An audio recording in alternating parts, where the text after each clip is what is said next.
لقد خلقنا الانسان فی کبد، بے شک ہم نے انسان کو بڑی مشقت میں پیدا کیا ہے۔ سورہ انشقاق کے اندر بھی اس طرح کی آیات آئی تھی، میں نے ڈیٹیل گفتگو کی تھی کہ ہر شخص مشقت میں پیدا کیا گیا ہے، پیدائش سے لے کے مرتے دم تک انسان مشقت میں، خصوصاً جب وہ جوانی کی عمر میں قدم رکھتا ہے تو مشقت میں اضافہ ہو جاتا ہے،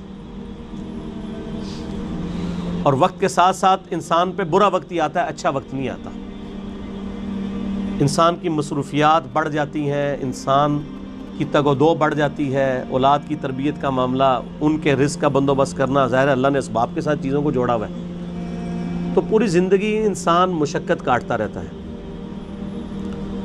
لیکن کامیاب ہیں وہ لوگ جن کی یہ مشقت اللہ کے لیے ہوتی ہے، چاہے وہ اپنے بیوی بچوں کے لیے بھی کر رہے ہیں، لیکن خدا ٹاپ پرائرٹی رہے، اللہ کو ترجیح اول مانے۔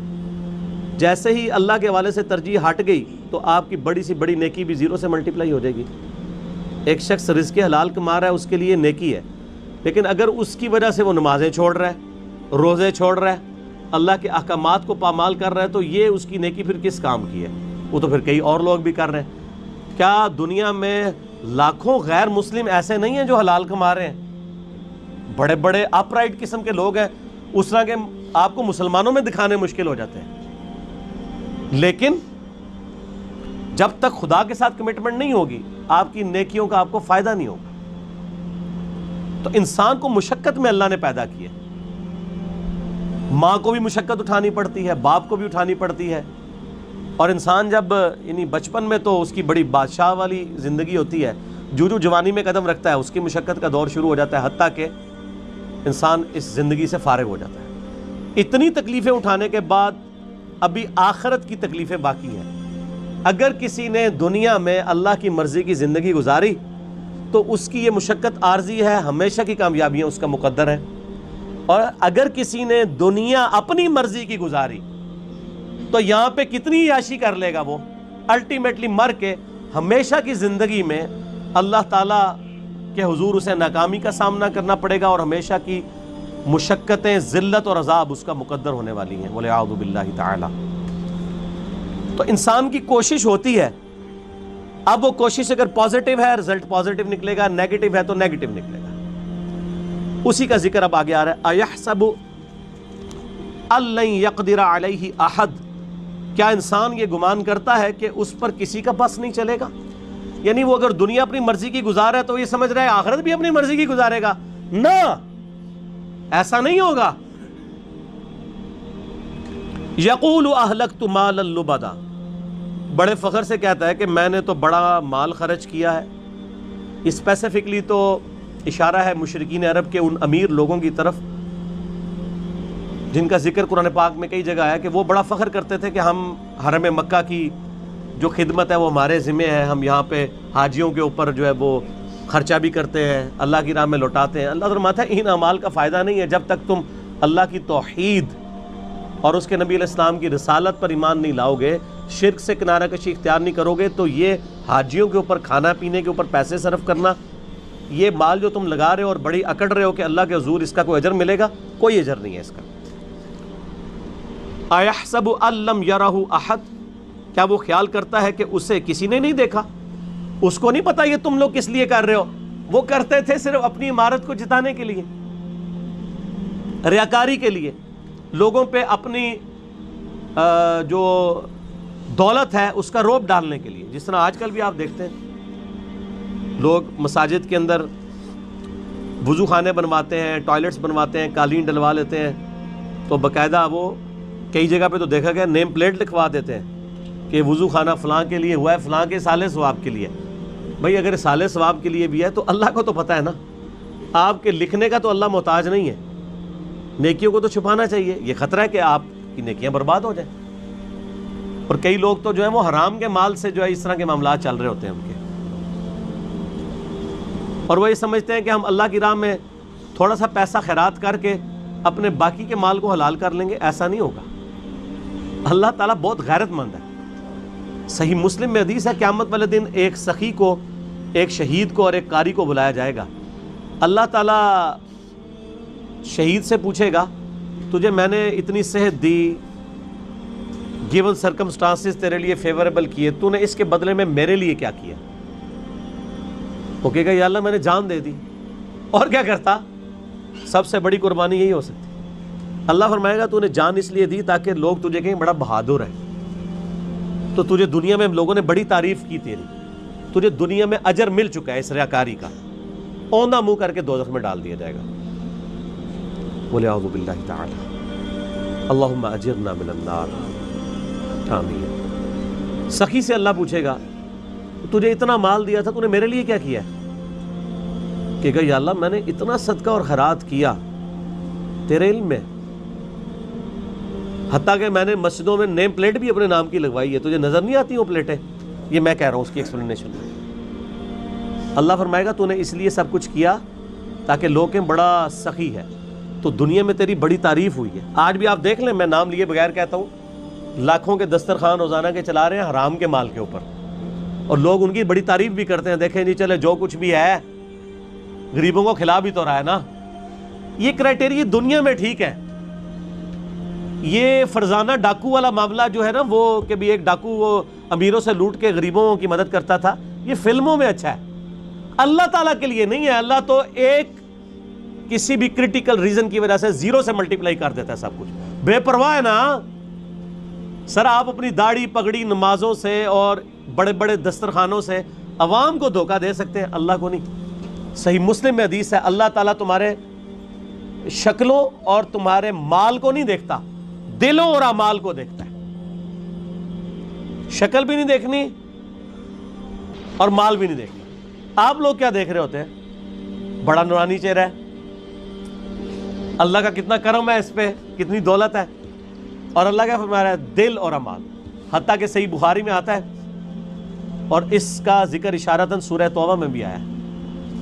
جب نبی علیہ السلام نے اپیل کی نا غزوہ تبوک کے موقع پر, رومن امپائر سے لڑنا تھا, سب سے بڑی سپر پاور, تو چندے کی اپیل کی, تو ایک صحابی نے پوری رات ایک یہودی کی یعنی مزدوری کرنے کے بعد اس کو ایک مٹھی جو ہے نا وہ کھجوریں ملی معاوضے کے طور پہ.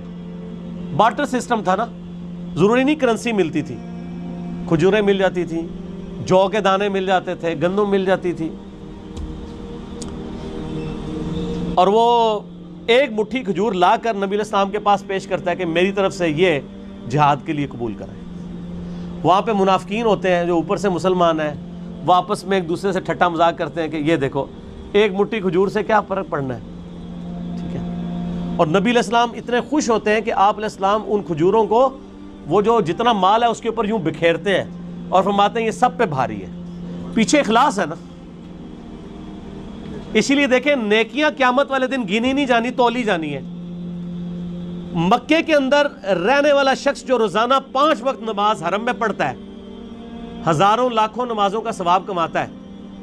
عین ممکن ہے کہ اس کی لاکھوں نمازیں, ایک وہ شخص جو سڑک کے کنارے مزدوری کرتا ہے, وہ مسجد تک بھی جانے میں اس کو تردد ہے, اور وہیں پہ وہ اپنا کپڑا ڈال کے جون جولائی کی تپتی دوپہر کے اندر سڑک کے کنارے کسی درخت کی چھاؤں میں صرف فرض ہی ادا کر لیتا ہے. اس کی ایک نماز ظہر ہو سکتا ہے اس کی ہزاروں نماز ظہر جو حرم میں ہے اس سے بڑھ کر ہو, کیونکہ اللہ نے نیکیاں تولنی ہے, گننی نہیں ہے. اگر کسی کے پاس 5 نوٹ 10-10 روپے کے ہوں اور ایک نوٹ 5,000 روپے کا ہو, تو ورتھ کس کی زیادہ ہے؟ 5,000 کی. اگرچہ نوٹ وہ ایک ہے لیکن اس کی ویلیو زیادہ ہے. اسی طریقے سے اگرچہ حرم میں نیکیاں زیادہ ہیں لیکن ان کی ویلیو ورتھ, اسی کو وہ کہا جاتا ہے نا کہ اللہ تعالیٰ کوالٹی دیکھتا ہے, کوانٹٹی نہیں دیکھتا. کوالٹی اس کی زیادہ ہے. اس کو جو اللہ نے حالات و واقعات دیے تھے اس میں بیسٹ وہی پرفارم کر سکتا تھا. تو قیامت والے دن نیکیاں تولی جائیں گی, گنی نہیں جائیں گی. اور پھر اس میں آتا ہے کہ تیسرا قاری بلایا جائے گا, عالم, قرآن کا حافظ. صحیح مسلم کے الفاظ ہیں. ہاں بھائی قرآن کا علم دیا تھا, کیا کیا؟ کہے گا یا اللہ میں نے تو اتنے لوگوں کو تقریریں کی, اتنے واعظ کیے, اتنے درس قرآن دیے, یہ کرتا رہا. اللہ نے فرمایا وہ اس لیے کرتا رہا کہ لوگ تیری بڑی تعریف کریں کہ تو بڑا علامہ ہے. تو دنیا میں تیری تعریف ہوئی ہے. اتنے بڑے بڑے اشتہار تیرے نام کے نہیں چھپتے تھے جس کے آگے پیچھے اتنی لمبی لمبی دمیں لگی ہوئی ہوتی تھی. تو تجھے دنیا میں اجر مل چکا ہے, اس کو بھی اوندا منہ کر کے دوزخ میں. تو ریاکاری کے ساتھ اعمال ایکسیپٹیبل نہیں ہے. اَيَحْسَبُ أَن لَّمْ يَرَهُ أَحَدٌ, کیا اس نے یہ خیال کیا کہ اسے کوئی دیکھ نہیں رہا؟ أَلَمْ نَجْعَل لَّهُ عَيْنَيْن, کیا ہم نے ان کے لیے دو آنکھیں نہیں بنائیں؟ اب یہ اللہ تعالیٰ انسانوں کو مخاطب کر رہا ہے کہ جو میں نے تمہیں نعمتیں دی ہیں ان پر غور و تفکر کرو, اور پھر اس کا تقاضا کیا ہے وہ بھی آگے بیان ہوگا. ہم سب جتنے 100+ یہاں لوگ بیٹھے ہیں یا ہزاروں لوگ جو ویڈیو میں دیکھیں گے, کہ پوری دنیا کے انسان اپنے آپ کو سامنے رکھیں. اللہ تعالیٰ آپ سے مخاطب ہے. أَلَمْ نَجْعَل لَّهُ عَيْنَيْن, کیا میں نے تم لوگوں کو آنکھیں نہیں دیں؟ وَلِسَانًا وَشَفَتَيْن, اور ایک زبان اور دو ہونٹ نہیں دیے؟ اس کے اندر قیامت مضمر ہے میرے بھائی. یہ زبان اور ہونٹ نہ ہو تو بچہ بڑا ہی نہیں ہو سکتا. اور جو ساتھ جبلی ہدایت اللہ نے دی ہے اسے پتہ ہے کہ میں نے دودھ کیسے پینا ہے. بچے کو سکھانا نہیں پڑتا, وہ اپنی جبلی ہدایت, نیچرل انسٹنکٹ جسے کہتے ہیں, جیسا کہ ایک بکری کی نیچرل انسٹنکٹ ہے کہ وہ گوشت کی طرف دیکھے گی بھی نہیں اور گھاس کھائے گی, اور شیر جو ہے وہ گھاس اس کے سامنے, تازہ گھاس کیا تازہ سبزیاں بھی لا کے رکھیں, وہ اس کی طرف منہ بھی نہیں مارے گا, گوشت کھائے گا. اس طرح کی اللہ تعالیٰ نے ہر انسان کو بھی ایک انسٹنکٹ دی ہے جس کی وجہ سے وہ بچپن ہی سے ان چیزوں کی طرف مائل ہو جاتا ہے. ہونٹ اور زبان چوسنے کے لیے. وَهَدَيْنَاهُ النَّجْدَيْن, اور ہم نے اس کو دو راہیں دکھا دیں, دو گھاٹیاں دکھا دیں. ایک معنی اس کا یہ بھی کیا گیا ان دو گھاٹیوں سے مراد اس بچے کے لیے جو ماں کے دودھ پینے کی جگہ ہے وہ مراد لی گئی ہے, کیونکہ ہونٹوں کا ساتھ ذکر ہے اور زبان کا ذکر ہے, اور اس کے بعد اس کو جبلی ہدایت بھی دی ہے یہاں سے تجھے دودھ ملے گا. اور ایک اس کا معنی یہ کیا گیا کہ ان گھاٹیوں سے مراد یہ ہے کہ اسے بتا دیا گیا ہے کہ یہ حق کا راستہ ہے, اس کا انجام جنت ہے, اور یہ برائی کا راستہ ہے, اس کا انجام جہنم ہے. اِنَّا هَدَيْنَاهُ السَّبِيلَ إِمَّا شَاكِرًا وَإِمَّا كَفُورًا, ہم نے ہدایت کا راستہ دکھا دیا ہے, چاہے شکر گزاری کی روش اختیار کرو خواہ نہ شکری کی. فَلَقْتَحَمَ الْعَقَبَةَ, پھر وہ داخل ہی نہیں ہوا اس گھاٹی کے اندر جو اللہ کی ریکوائرمنٹ تھی کہ کون سی گھاٹی اختیار کرنے والی تھی. وما ادراک ما العقبہ, اور تمہیں کیا پتا ہم کس گھاٹی کا ذکر کر رہے ہیں. فک رقبہ, وہ گھاٹی ہے غلاموں کی گردن کو چھڑانا. میں اکثر کہتا ہوں کہ یہ جو مال خرچ کرنا ہے نا, یہ اللہ تعالیٰ کو اتنا محبوب ہے کہ قرآن حکیم میں نماز کے پیرلل ہمیشہ اللہ کی راہ میں صدقہ کرنے کا ذکر آیا ہے. اور یہاں پہ تو دیکھیں اس سے ہٹ کے نماز کا کہیں ذکر ہی نہیں, اللہ کی راہ میں خرچ کرنا, غلاموں کو آزاد کروانا. غلامی کا دور تھا, آج اس کی ماڈرن فارم یہ ہے کہ کوئی مقروض ہے اور آپ کو اللہ نے رقم دی ہے تو آپ اس مقروض کو اس قرضے سے نجات دلا سکتے ہیں. او اطعام فی یوم ذی مسغبہ, یا بھوک والے دن قحط کے عالم میں کسی بھوکے کو کھانا کھلانا.